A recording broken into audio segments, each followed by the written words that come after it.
Добрый день. Поговорим о кашле. Кашель – это одна из наиболее частых причин, к которым пациенты вынуждены обращаться к пульмонологу, да и вообще к врачу-терапевту. Чтобы было проще понять, кашель – это можно описать как защитный рефлекс организма на какой-то раздражитель. Выделяют кашель острый, то есть кашель до 3 недель, и хронический, кашель, длящийся более 8 недель. Некоторые специалисты выделяют еще подострый кашель, то есть от 3 до 8 недель. Кашель может быть единственным симптомом какого-либо из заболеваний. И, соответственно, описывается более 50 причин для возникновения кашля. Основные механизмы – это вдыхание каких-то раздражителей, то есть это дым, это пыль, это какие-то ирританты.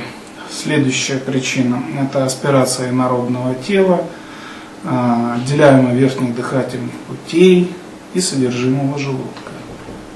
Третья причина – это воспалительная инфильтрация слизистых дыхательных путей, обструкция. Четвертое – это разнообразные заболевания легких, такие как пневмония, как интерстициальные болезни легких и редкие заболевания легких. Пятая причина – это хроническая сердечная недостаточность. Шестая причина – это нежелательные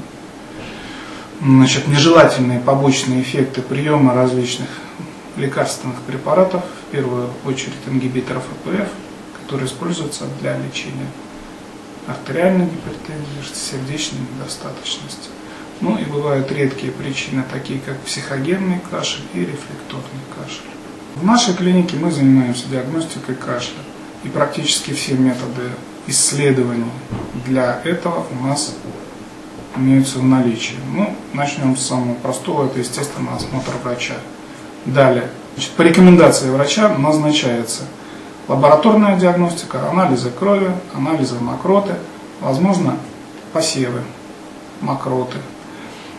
Следующее – это инструментальная диагностика. Что здесь имеется в виду?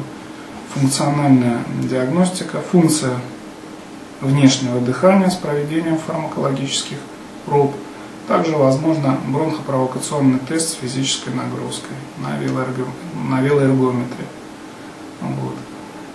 Рентгенологическая диагностика, рентгенография не только легких, но и придаточных пазух носа, которые тоже являются органом дыхания.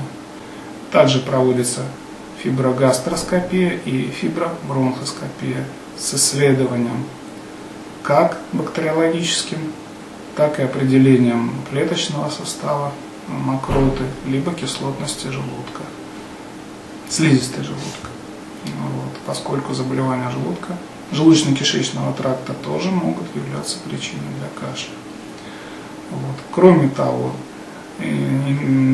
требуется направление в последующем соответствующим узким специалистам: гастроэнтерологи, лоры, аллергологи, кардиологи. В крайне редких ситуациях ревматологи. Безусловно, по характеру кашель бывает разнообразный. В основном выделяет сухой кашель и продуктивный кашель, то есть кашель с отделением мокроты. Соответственно, причины здесь могут быть разные. И ошибочно думать, что целью лечения является устранение кашля. Это неправильно. Надо сначала определить причину возникновения кашля, и только после этого начинать лечить в первую очередь причину заболевания. Естественно, если кашель мучительный, то может проводиться помимо обследования параллельно симптоматическое лечение. Симптоматическая терапия носит, противокашлевое назначение, то есть предотвращающее или подавляющее кашель. Может быть также отхаркивающая, то есть она уже прокашлевая, то есть позволяет экспекторировать или по-другому улучшать отхождение мокроты.